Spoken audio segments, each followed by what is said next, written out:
the Canadian government that it is not its policy to engage in such acts. He's also gone on to say that Canada had, quote-unquote, a very permissive environment for secessionist activities. Now remember, this comes even as there were conjectures that were being drawn on India's silence after the first set of responses that branded the Canadian allegation as absurd, going on further to suspend visa services for Canada and calling out Canada for offering a quote-unquote safe haven for terrorists. This kind of language so far was only reserved for countries like Pakistan. Now, this also, in a sense, follows a lack of support by allies and friends like the United States of America, UK and Australia. While the latter two have shied away from any direct responses, keeping things within the diplomatically neutral posturing, the Biden administration did show clear leaning towards Canada. Case in point, three sharp statements. One by US NSA Jake Sullivan, who said that no country, including India, would be treated as an exception in the case. The other by US Secretary of State Tony Blinken, who called for the need for accountability and specifically spoke about close coordination between the United States of America and Ottawa. And the third by US Ambassador to Canada David Cohen, who said in as many words that the contextual information about India's possible involvement in Niger's killing came from the US. It was also brought to light that the dinner that was specially hosted by Prime Minister Narendra Modi for Joe Biden on the sidelines of the G20 summit in India also had the latter discuss this with the Indian Prime Minister. Although notably, this was still a private intervention by the US and not a public one, as Biden has been known to do in the past as well when talking to India about issues like targeting of minorities under the Modi regime. Why then this public warning? Is this because the Biden administration expected some cooperation from India and on the contrary found India's response as going on the offensive? And if the US or the Five Eyes Alliance members do have convincing intelligence which could be widely accepted on India's involvement on Niger's killing, is it really in the position to take a tough stance against India given their shared interests? Also, to what extent will the Biden administration and also the American media be cautious of the transnational repression allegation when it is very much an American governmental practice of carrying out these extraterritorial assassinations? After all, taking out General Soleimani, Osama bin Laden and al-Zawahiri are glaring examples of this very fact. Will that temper the American response? Or there aren't many takers for India's muscular politics internationally, an audience that Prime Minister Modi and External Affairs Minister Dr. S. Jaishankar certainly find in abundance back home.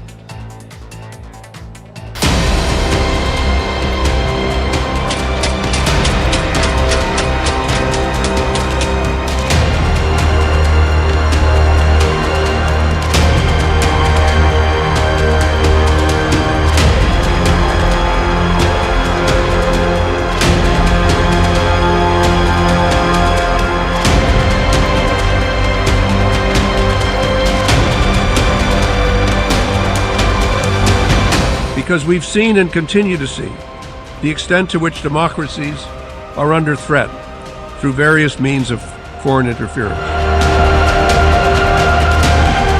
Canada actually has seen a lot of organized crime. Diplomats are threatened, our consulates have been attacked, and often comments are made about, there's interference in our politics. Nor must we countenance that political convenience determines responses to terrorism, extremism, and violence. Similarly, respect for territorial integrity and non-interference in internal affairs cannot be exercises in cherry picking.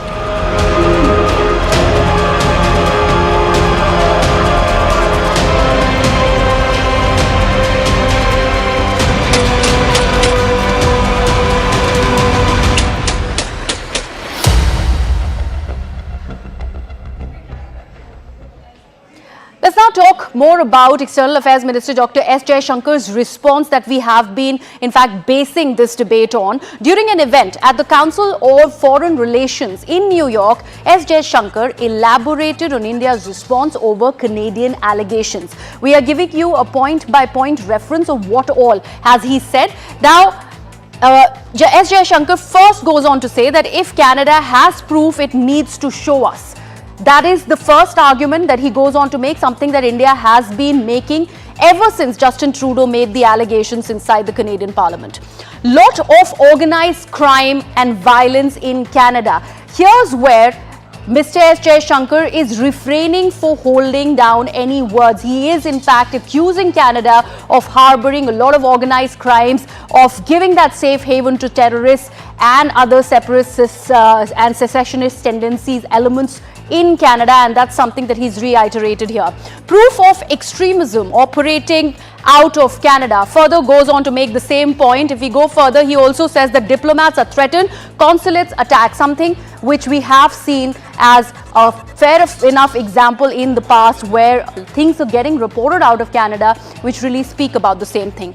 Number of terrorist leaders identified, something that India itself has given a list out to the Canadian authorities in 2018 if we talk about the Khalistan extremist elements, but the Canadian government chose not to do anything about it. Large number of extradition requests made, not just from India, but from other countries as well. That safe haven that India talks about that has been given to terrorists in Canada on Canadian soil, nothing has been done about extraditing because their government policy says so. And that is the kind of safe haven that people who actually find that reprieve in Canada go ahead and exploit and resort to. Canada is permissible to organize crime. Now, this is a very, very clear indication the External Affairs Minister has made, where he has, in as many words, said that the Canadian environment gives that permission to these separatists, secessionists, or even these terrorist forces to operate from there, whether it is domestic politics or otherwise. That safe haven is given to these elements, and that's why they are there in Canada. Politics makes Canada government permissible. He goes ahead and further seconds that entire argument by saying that it is domestic politics that is defining what we see happening out of Canada at the moment. Let me, in fact, take this across to my guests who are joining me on Brass Tacks this evening. Mr. Ashok Sajana, former diplomat; Sushant Sareen, senior fellow ORF; Peter Thoning, who is a senior advocate who is, in fact, representing Hindu Forum Canada. Remember, the Hindu Forum Canada has sought a ban on Khalistani terrorist Gurpatwant Singh Pannu, and that's also an important aspect that we will be discussing today. And also with us is Berzeen Wagner of SOAS South Asia Institute. Mr. Sajanar, very good evening. I'll begin with you.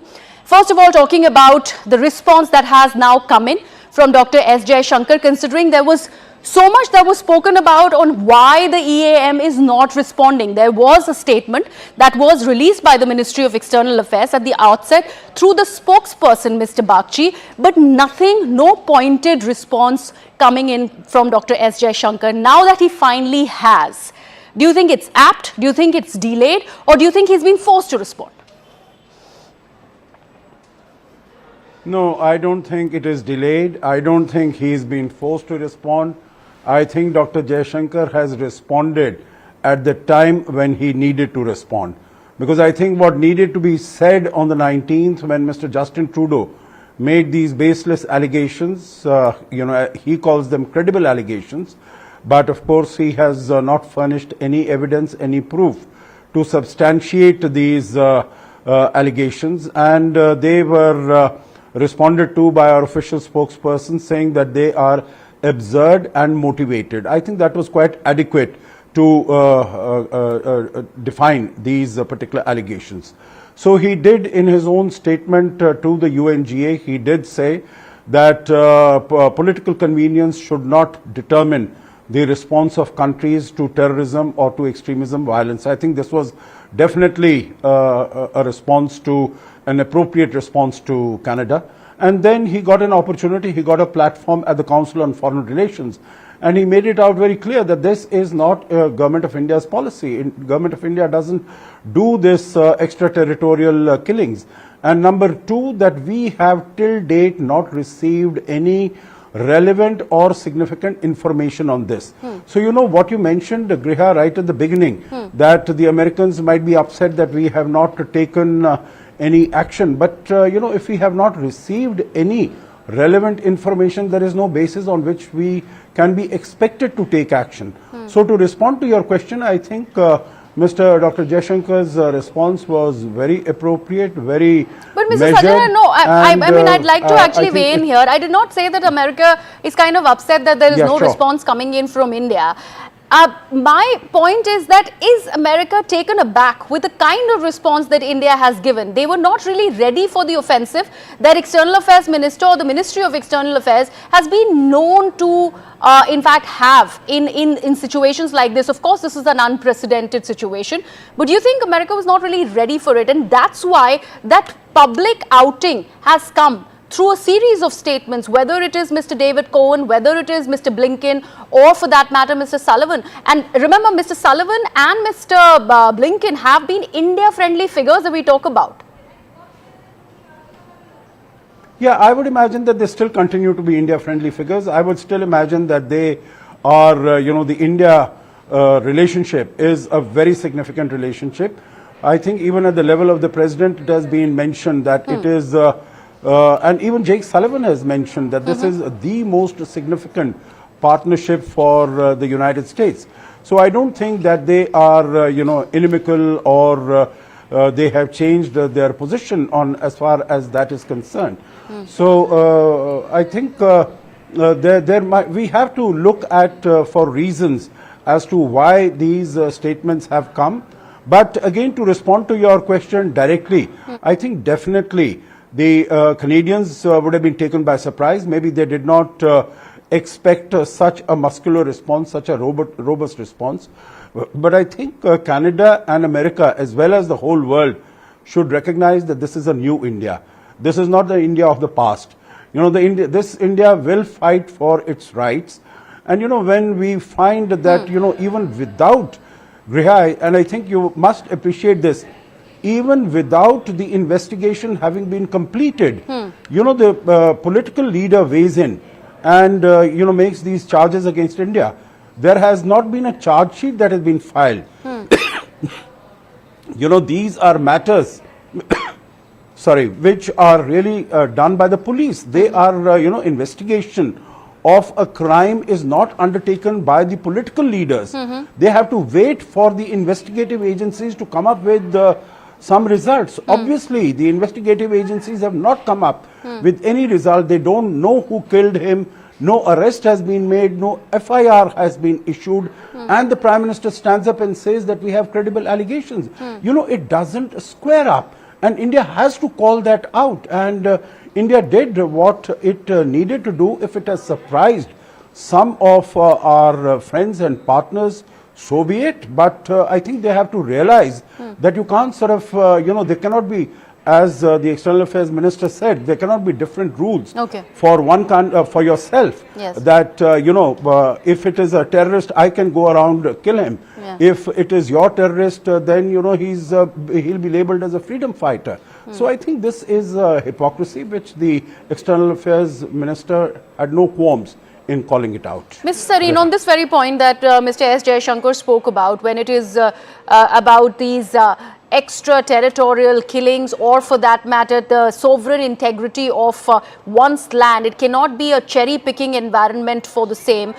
Rules cannot be different for two different aspects. When we talk about that, and we take, for example, the killings that have happened in the past on Canadian soil, whether it is about Karima Baloch, whether it is about the Chinese national Weihu, we have immense number of examples of how these people were exiled in Canada. They were finding that sort of safe spot in Canada, and yet they were also allegedly murdered in Canada, possibly by Pakistan and China respectively. At that time, there was no outraging that had come in from the Canadian Prime Minister.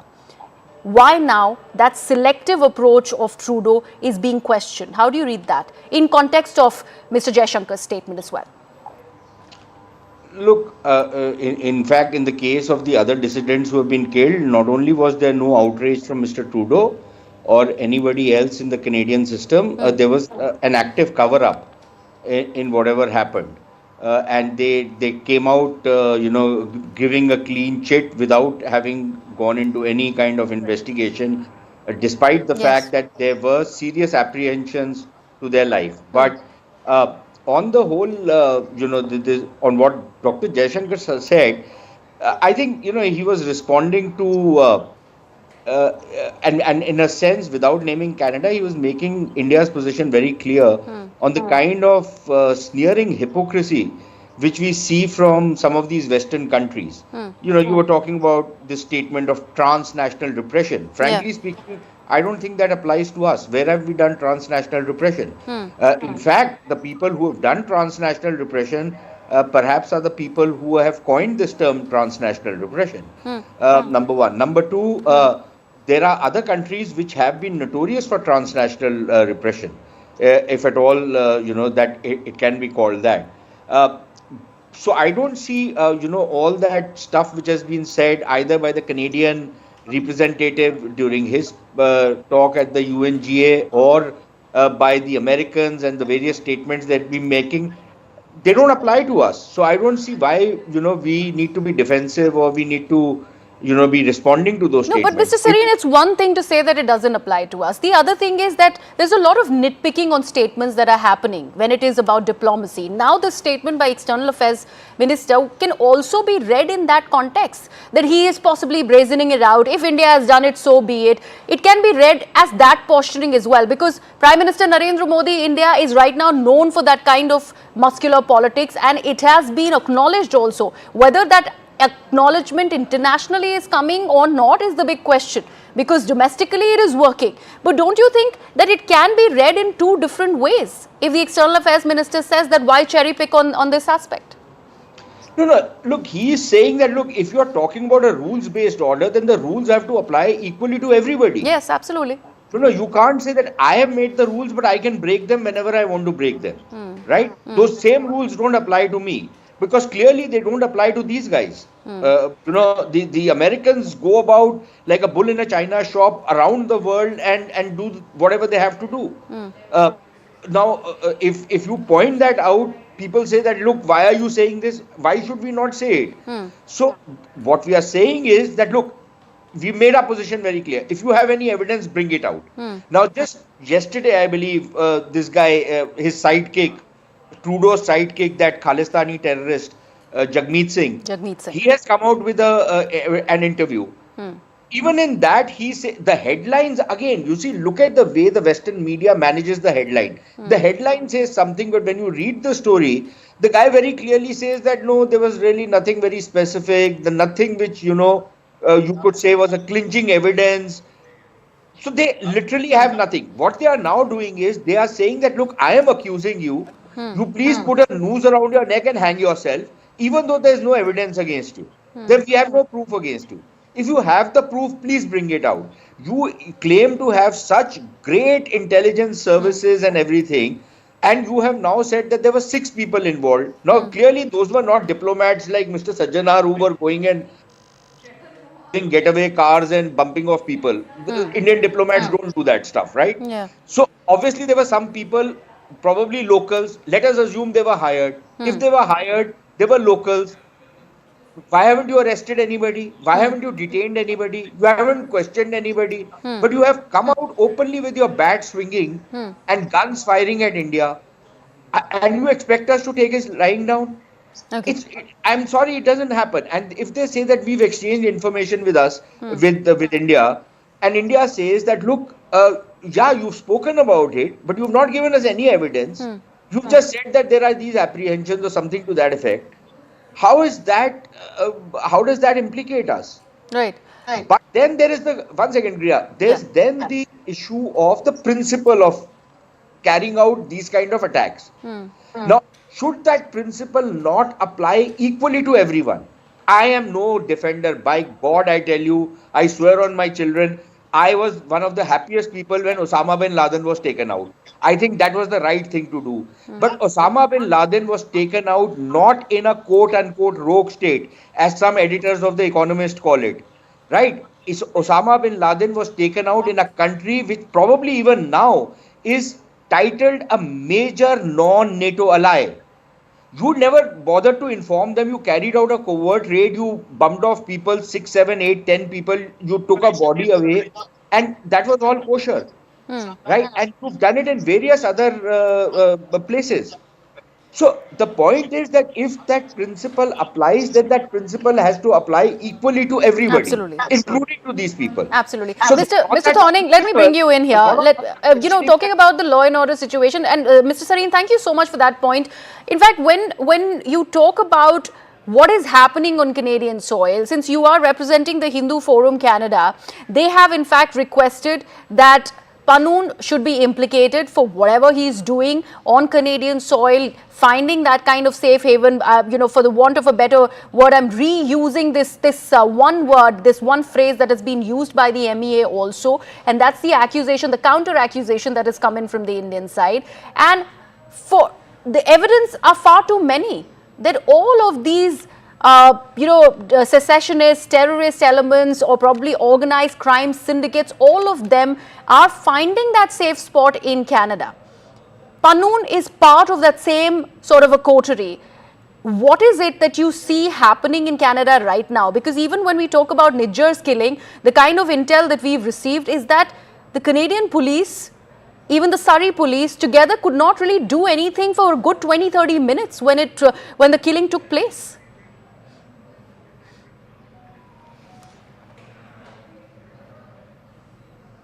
Mr. Thorning. Sorry. Yes. Yeah. Sorry. I'm not aware of the details of the shooting in that case or of the police response in that case. My client is the Hindu Forum, and what we've done is we've sent a letter to the minister asking the minister to conduct an investigation to determine whether or not Mr. Pannoon is a person who is admissible in Canada based on certain statements that he's made or had cause to be made on the internet, including that certain people, all Hindus, should be forced to go home or something like that, as if their home wasn't in Canada. We have asked the minister to conduct an investigation to determine whether or not those comments, which may have been construed as hate speech, ought to render the person inadmissible into Canada. Okay. That's what the request of the government was. And what has been the response so far? Well, we haven't heard any response just yet. We expect to get some response in the next few days. Mr. Wagner, would you like to actually weigh in on this? Considering this is the very recent thing that has happened out of Canada, this is much after Nijjar's killing, Nijjar's death. We have seen how there was a broadcaster which in fact released a statement by Mr. Pannoon asking for Indians, Hindu Canadians to get out of Canada. And that was how brazen that entire statement was. In fact, somebody from within Trudeau's cabinet really called it out for it to be getting that kind of newsworthiness that it got later. But what does it really say about what is happening under Mr. Trudeau's regime? If all of these rabble-rousers are given that kind of platform, what does it say about organized crime syndicate? These events will continue to happen. Nothing is going to be done in the name of domestic politics.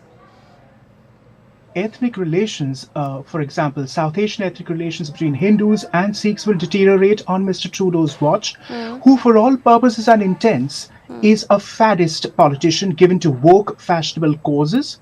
And that has been how he has conducted himself over 3 terms. Mr. Trudeau intends to stand for federal elections for a 4th term. He has made that plain in 2025. The current 3rd term RIA where he serves as Prime Minister has not been one where he came in with a thumping majority. He depends on the National Democratic Party, Mr. Jagmeet Singh's support to prop him up. So he is pandering to a coalition partner. Perforce he has to do that.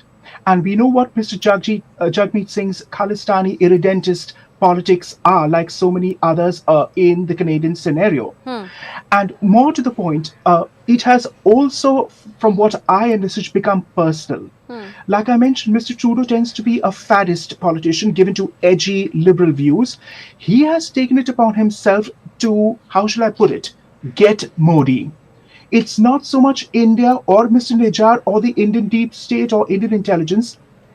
It's a question of get Modi in light of the elections, national elections, which will occur in India in 2024. And Mr. Trudeau fancies himself as an icon of the liberal left, who speaks for many who perceive Modi as a populist in along the lines of a Bolsonaro or a Trump, and that somehow he has to be taken down. And what gets their goat is the adoration Modi receives from his national electorate, which obviously he does, and his fan base, but also those in the diaspora. So it has become personal. And of course, Mr. Trudeau is rather beleaguered given what has happened this week in Canada after the howler in the Canadian Parliament in Ottawa, where a Nazi was felicitated and the speaker had to resign, as was announced this morning. Yes. Clearly, he needs to get a handle on matters. And then there's the question of parity, which the Indian Foreign Office brought up, Ria, about last week. Ambassador Sajjanar would know this. From my understanding, there is the high commissions, respective high commissions in Ottawa and New Delhi. But India maintains missions in Toronto and Vancouver, while Canada has in Bombay, Bangalore and Chandigarh. And that's where I would come in. There is no parity in the first instance. Reciprocity involved in running missions and the number of diplomats. But also the Chandigarh mission brings up the whole Punjab question, and which is, I'll put this bluntly, the Punjab problematic. Okay. Ria, if TikTok is banned in India, as we are given to understand from reports reading here in London, how is it that Indians are merely downloading TikTok videos of how to get to Canada or to England through all surreptitious means as illegal immigrants?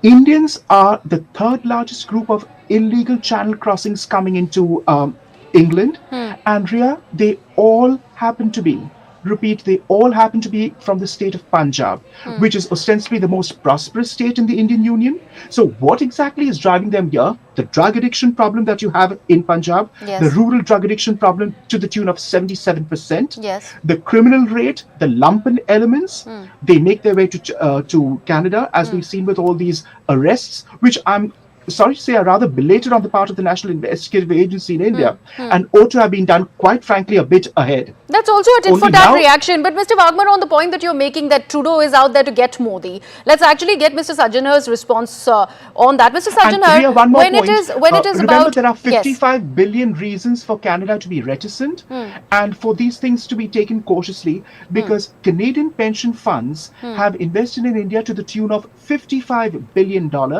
and Indo-Canadian trade stands at $16 billion. That must loom large in the mind of Canadian parliamentarians. Is that significant enough is also something that we will discuss. Mr. Sajjanar, I'd like your response when it is about Trudeau's, the fact that Trudeau's dislike for Narendra Modi's brand of politics, and that's what is making him do that. At least that's what one of the panelists' views are. What happens to the other Western allies? Don't you think India has more strategic importance when compared with Canada vis-a-vis a USA or UK or Australia or other allies? No, absolutely. You're very right, Griha, because I think if it is so, as your panelist has suggested, that it is, not only the hate of Mr. Modi's politics, but of Mr. Modi himself, as I understood. And if that is the case, then, these are definitely misplaced priorities, because after all, when you are at the head of the government, you're supposed to work for the interests of your people, of your country. And of course, at this moment, in addition to what has been mentioned in terms of the $50 billion plus of investment by the Canadian Pension Fund, in terms of the trade, in terms of the FTA that we are looking at, in terms of the more than 300,000 Indian students who are there in Canada, and they get a lot of foreign exchange, I think into several billions of dollars they bring to Canada. So I think Canada is also a huge beneficiary in terms of its relations with India. And if the Canadian Pension Fund is thinking of investing outside, there can be no better destination than India. But, I think coming to the point that the gentleman made, and, this is something very new that we are hearing. I think Mr. Trudeau has really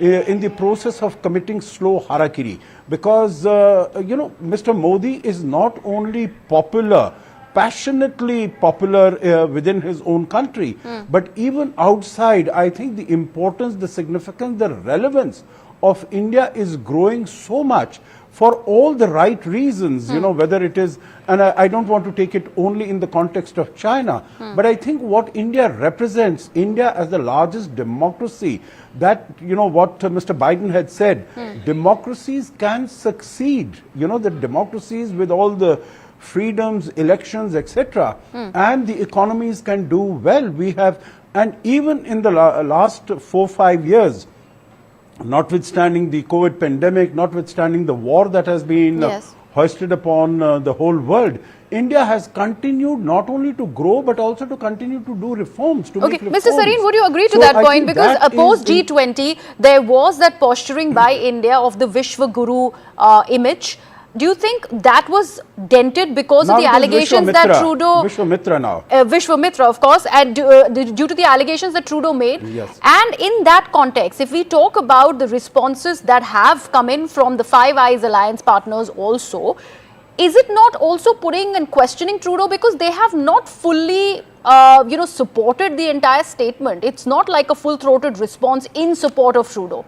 But while we say that, and we are going back to the American question, America, while it is not calling out quote-unquote India's diplomatic backsliding, which has been much spoken about and which is what the conversation has become about, at the same time, they do have some sort of, they vary of the diplomatic position that India takes, because External Affairs Minister Jaishankar also spoke about how it cannot be only about a Western or an American dominance. That needs to change. That narrative needs to change. It's a lot of things that you have put to me, and I don't think you have enough time, but let me try and answer. See, here is the thing. Number one, I don't buy into all this Vishwamitra, Vishwaguru. I find it nonsensical stuff. We've done what we could, and that has been very... that's been appreciated by many countries without us having to prompt anybody. So I'm one of those who believes that we don't need to blow our own bugle. There are other people who understand what has happened and who appreciate it, and publicly. That is one. Secondly, on this whole democratic backsliding thing, it's such a load of nonsense. Let's talk about American elections. Those are elections which nobody is ready to admit anyways. Maybe 20 years back, everybody would accept an election result and, congratulate the winner and be done with it. Okay. Today, they fight like we used to do maybe 20 years back in Bihar or, some other backwater of India.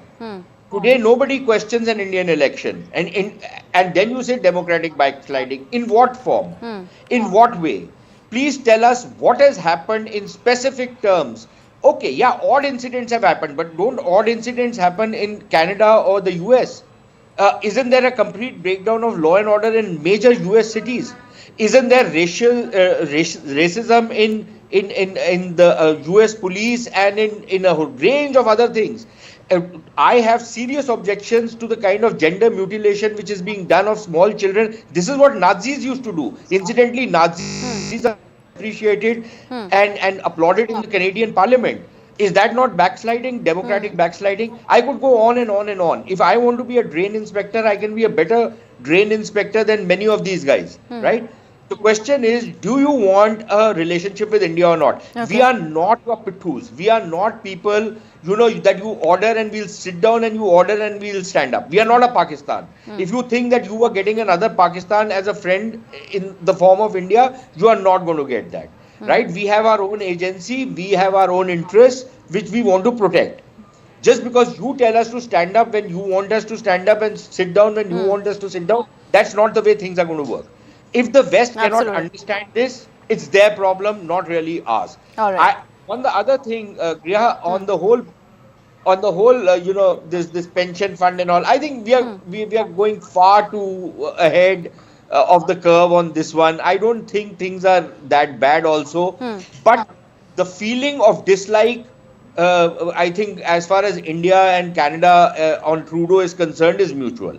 Okay. If Trudeau doesn't like Mr. Modi, I think Mr. Modi also has utter contempt for somebody like. Absolutely. But I think we would all agree to this one aspect, that when it is about diplomatic ties, there needs to be some sort of hypocrisy that he also needs to be at play. It can't be as brazen as that. Like, for that matter, America. I'd like to thank all the panelists, because what America is doing with India at the back of the handshake is also what we see coming out of Washington, D.C., where that post of RNAW is still vacant. America is not very happy about the Indian suggestions, and that's also something that needs to be taken into account. We leave it at that. I'd like to thank all my panelists who've joined us this evening on Brass Tacks. Up next, an excerpt from Network 18's Sanjeevani special as we strive to raise cancer awareness.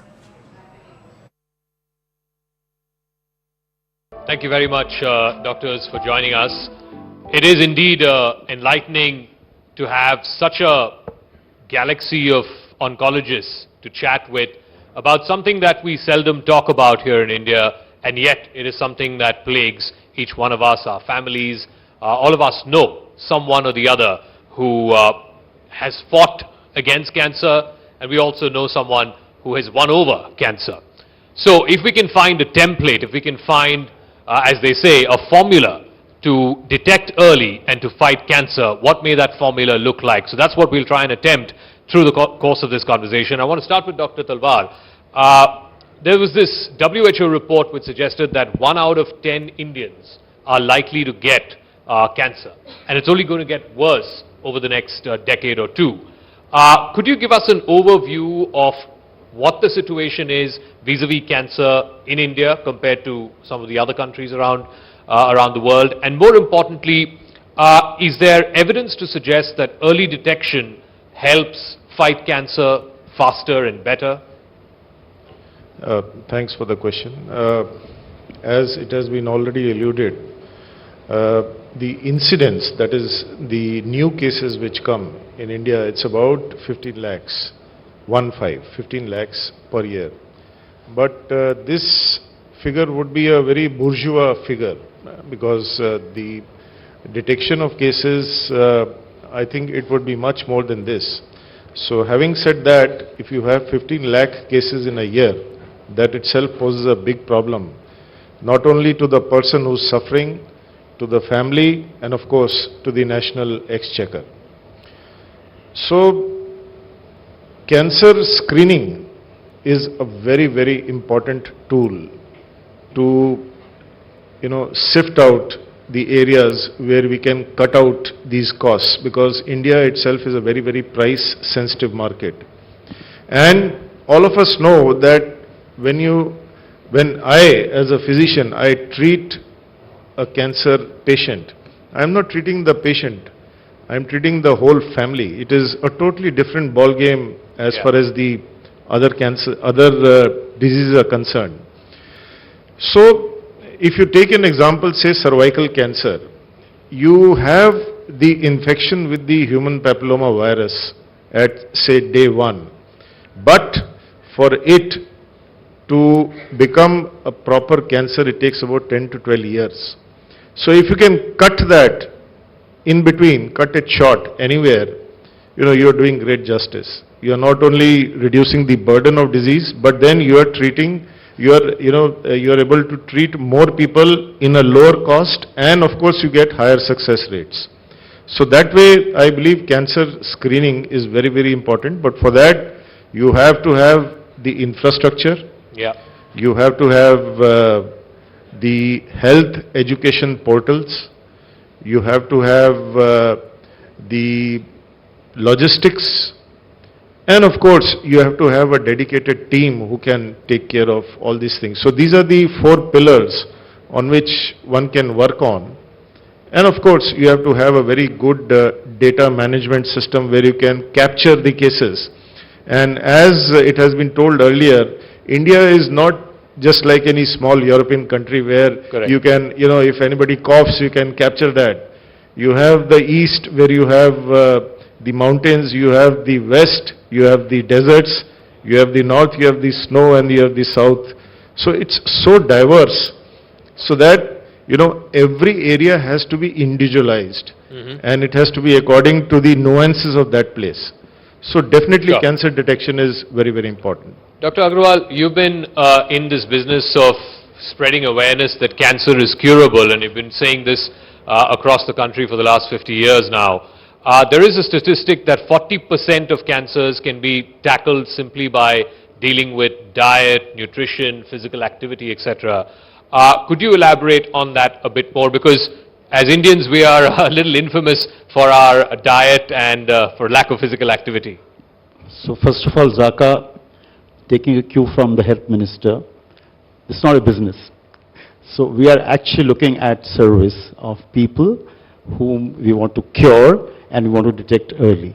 So as you said, more than 50% of the patients who come with cancer come from 3 categories: oral cancer, cervical cancer, and breast cancer.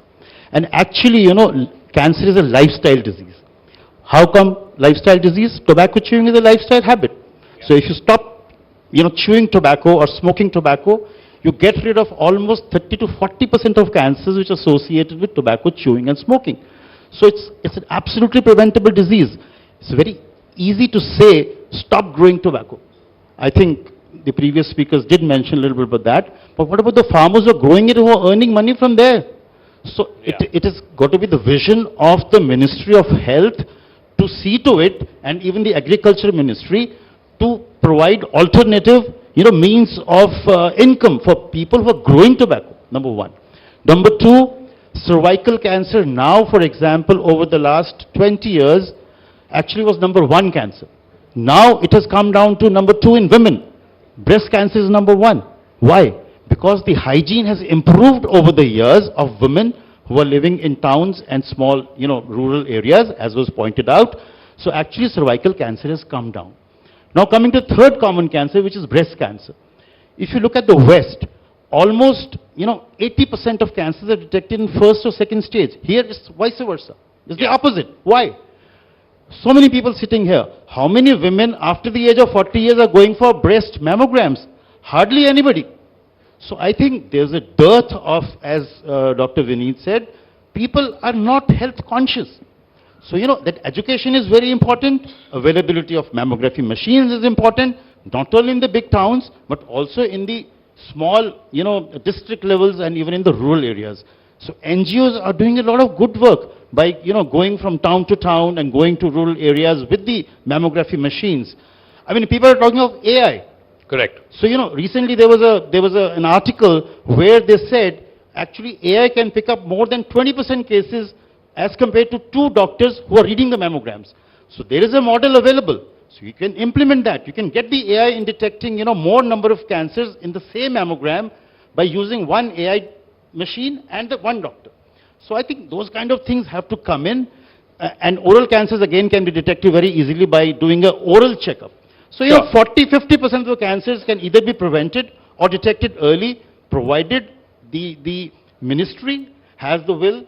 And as the minister said, it's not the ministry, all of us, whether Correct. we are the NGOs, whether we are at the district level. So we all have to come together to do this work. So, one of the points that Dr. Agarwal made, and I want to ask Dr. Khanna this, the grim reality is, and he quoted some of the global statistics which are inverse to what it is here in India. Globally, 30% of cancer patients are lost because of late detection, whereas in India, it is 70%. How can we change this? It's not difficult to change at all. We just have to have the will. And I, for myself and for my organization, I can tell you that we are the only organization in Delhi who is doing free cancer screening for 4 cancers: the breast, the cervix, the prostate, and the oral cancer. You see, and we also have a bus which has a mammography machine, an X-ray machine, facilities for taking a pap smear, and an oral examination. So this bus goes from places to places. We have 2 cancer screening centers within the hospital, one in our main hospital, and then we have also set up a Dharamshila Rahat Medical Center, which is a palliative care center, but we are doing a cancer screening over there also. So cancer screening is not difficult at all. It's very easy. The problem is that we have to invite people and work so hard to get people to get cancer screening, in spite of the fact that it is free. It is totally free. And I'm very happy to tell you that practically 60 to 70 cancer cases we pick up per annum at an early stage when they're absolutely curable. Absolutely curable. This is 60 to 70 out of how many patients? We screen about, I would say, 100 cases per camp. Okay. And we do 3 camps a week. So 300 got it. multiplied. It's about 1,200 camps a month. Okay, got it. Yeah.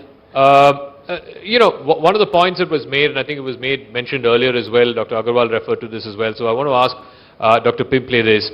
Everybody's talking about artificial intelligence and how it can change, it can transform different fields. In the field of oncology, do you see the possibility of artificial intelligence being used to detect early and thereby help prevent cancer, or at least to be able to cure it in a way that it's not fatal?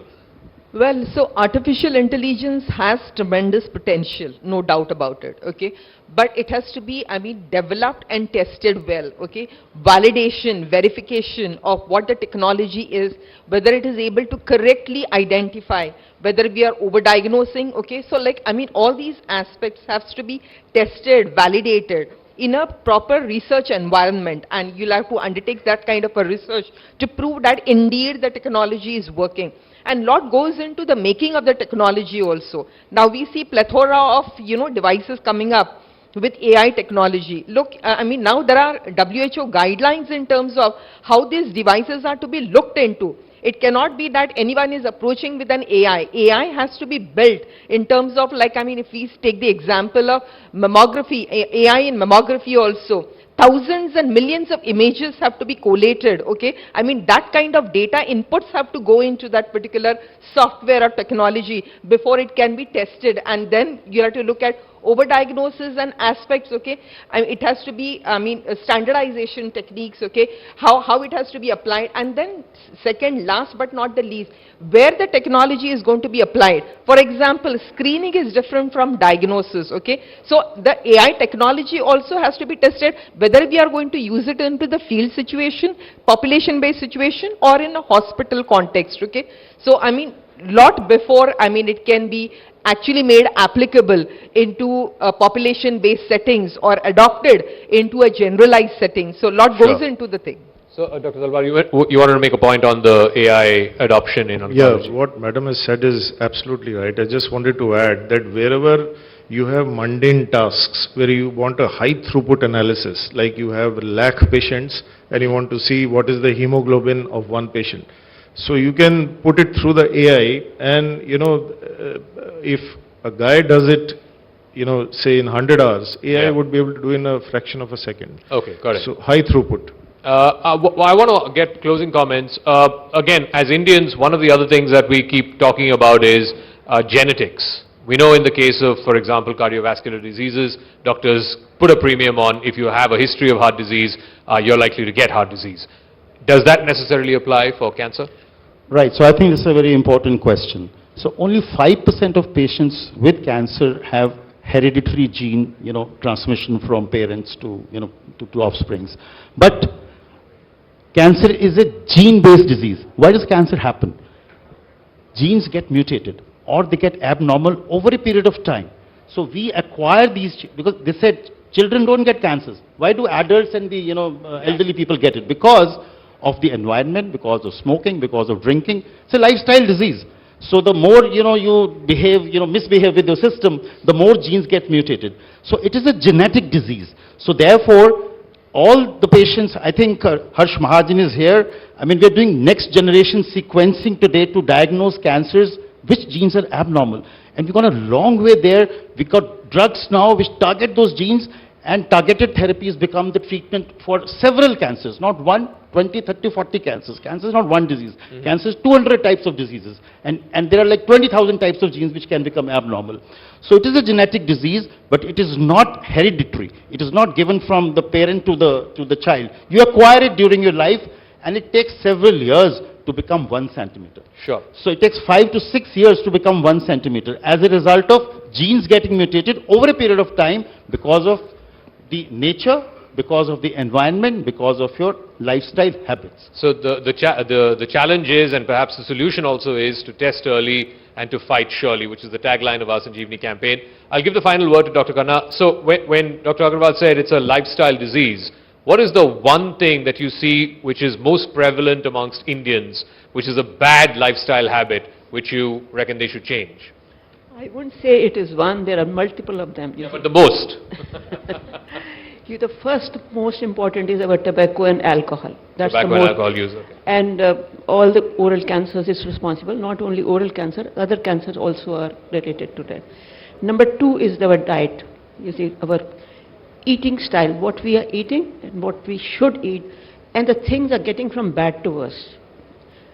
What was recommended was, and what has always been recommended, is what our grandparents did. Fresh vegetables, fresh fruits, whole grains, nuts, and all that. But now, pizzas and burgers, and you know what? Fast food. Fast food. And that has lot of fat, and that has lot of, you see, pesticide, I mean, not the pesticide, the, what do you call it? Chemicals and yeah. So So that is there. And then, of course, you see, our environment. There are factors in environment that which are under our control, but there are plenty of it which we have no control on those environments. And then the infections, you see, again the infections are there, but they're treatable now, and we have vaccine. Hepatitis B is there, HPV vaccine is there. And HPV vaccine, that is why the incidence of cancer is going down so nicely. Sure.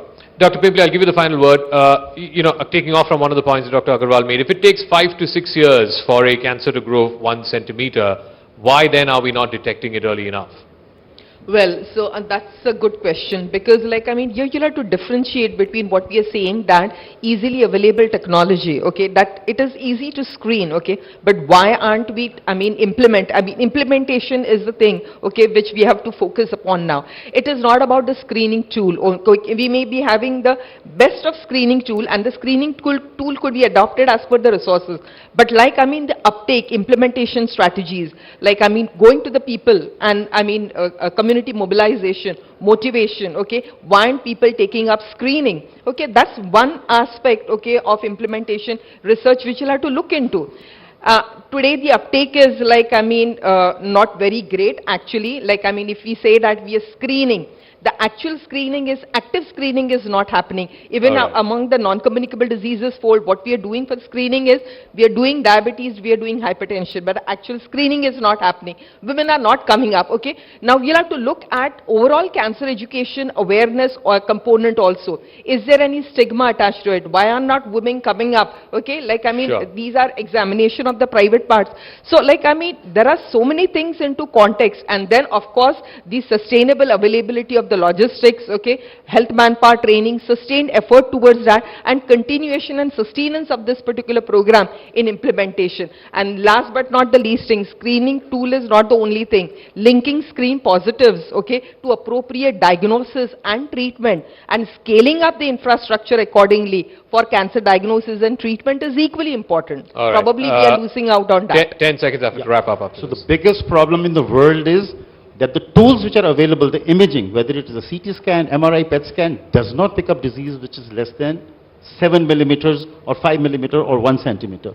So therefore, all of you sitting here, Harsh Mahajan is there working for the last 30 years, and the whole world actually is working on this. Can you pick up a 2 millimeter tumor? No. No way today. Okay. That's why screening means 1 centimeter, and 1 centimeter means 6 years already in the body of a patient. All right. Okay, thank you very much. Can we have a loud round of applause for Dr. Agarwal, Dr. Talwar, Dr. Khanna and Dr. Pimple. Thank you very much, doctors. Thank you very much.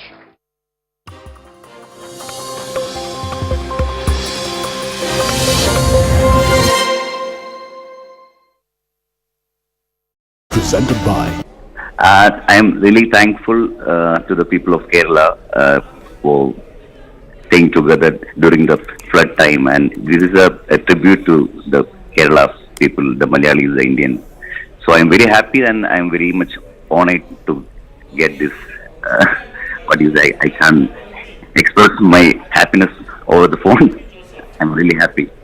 Absolutely, Mr. Anthony. Was this expected, or were you surprised when this announcement was made? I was very much surprised to get this call. I am so excited. This was not expected, and thank God, thank you to the film fraternity of India.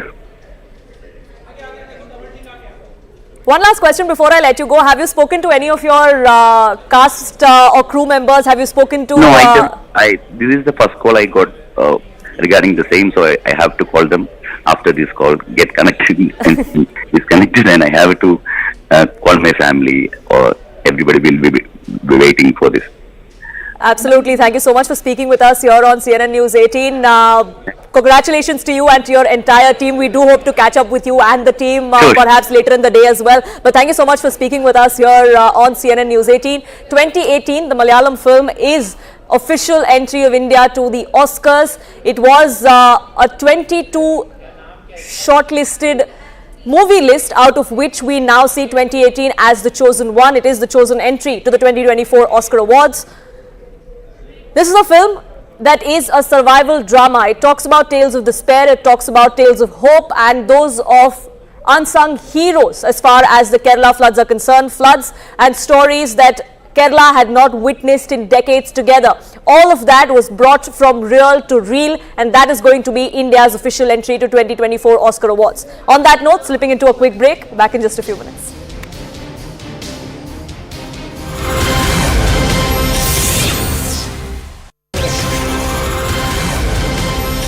India's Oscar entry has now been announced. We're given to understand that Malayalam film 2018 is the official entry to the Oscars for 2024. That announcement has just come to the fore a short while ago. That press conference was happening even as we speak. Vishal Chatkara, my colleague, now joining us, getting us more details on this. Yes, Vishal. Well, congratulations to everybody, because 2018 film that celebrates the spirit of people of Kerala has been chosen as India's Oscar entry. There was a lot of anticipation around other films, other Hindi films like the Kerala story, but the jury actually shortlisted 22 films, and out of that they watched each one of them, and there were a lot of hype around this, but this Tavino's Thomas Starrer is the winner. It talks about people of Kerala who came together to help each other during the 2018 flood. It starred Tavino Thomas. Many congratulations to the director, to the team, and now all eyes at the Oscars, where the film will be competing in the official foreign language film category. And Vishal, it wasn't just a critically acclaimed movie, it was also a commercially hit movie, isn't it? It was the highest grossing Malayalam film of all time, if I'm not mistaken. No, the figure I'm not aware, but yes, it's a highly acclaimed film. It starred Tavino Thomas, and not just the film actors who spoke nicely about the film, but also actors like Dulquer Salmaan who spoke and complimented filmmakers and the people of Kerala, who repeatedly said, how in 2018 the way they managed the floods, and it's a big win and a very apt choice for Indian film to be reflected at the Oscars. Absolutely, like you said, the shortlist was of 22 films, but this is the movie that has been chosen by the jury, by the panel that was looking into what India's official entry is going to be. 2018 is the Malayalam film that is going to be India's official entry into the foreign category. It is a survival drama, if we could say so, as far as the Kerala floods are concerned, of tales of despair, tales of hope, and the bravery that was shown by many. The unsung heroes really were what was celebrated in this movie, Vishal, isn't it? Yes, truly. I have to also speak about the other films which were doing the round. There's a film called Vati, which talks about, a debate over government-funded education. It's a Dhanush starrer against the private schools. That was also being talked about. Then there was a film called Bhagwan Bharose, that's the Srirajitya's directorial debut. That was in the running. I was talking to a couple of jury members before the big announcement. They were saying they're very particular. They don't want to repeat what happened last year in the Oscars. They got a lot of flack, I think, for sending. Or they were not a flack, but it was quite controversial when the Discovery decided to send Cello Show instead of RRR. So they really want to sit and select a film that reflects the true sense, the spirit of India to the Oscars. Right, Vishal, thank you so much for getting us the latest on that. Neetu, my colleague, also joining us to get us more perspective on this. Neetu, we've been talking about India's official entry to the Oscars. This is a Malayalam film, one that is critically acclaimed, one that was commercially a hit as well. What are the kind of reactions that we are seeing? Have you had any word from the cast to the crew? Were they expecting this? See, 2018 was a huge hit. It was a huge. It was a Malayalam film based on the 2018 floods that the state had witnessed. In 100 years, the state hadn't witnessed something like this. So this movie had all aspects of the 2018 floods. It was very well accepted.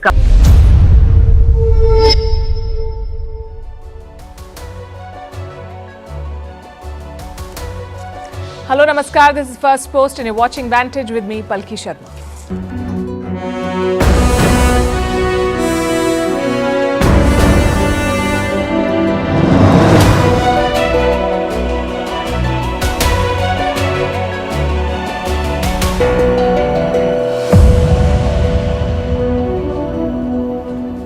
India's External Affairs Minister Jaishankar is in the US and he's calling out Canada, slamming their support to Khalistani terrorists and accusing Canada of interfering in India's politics.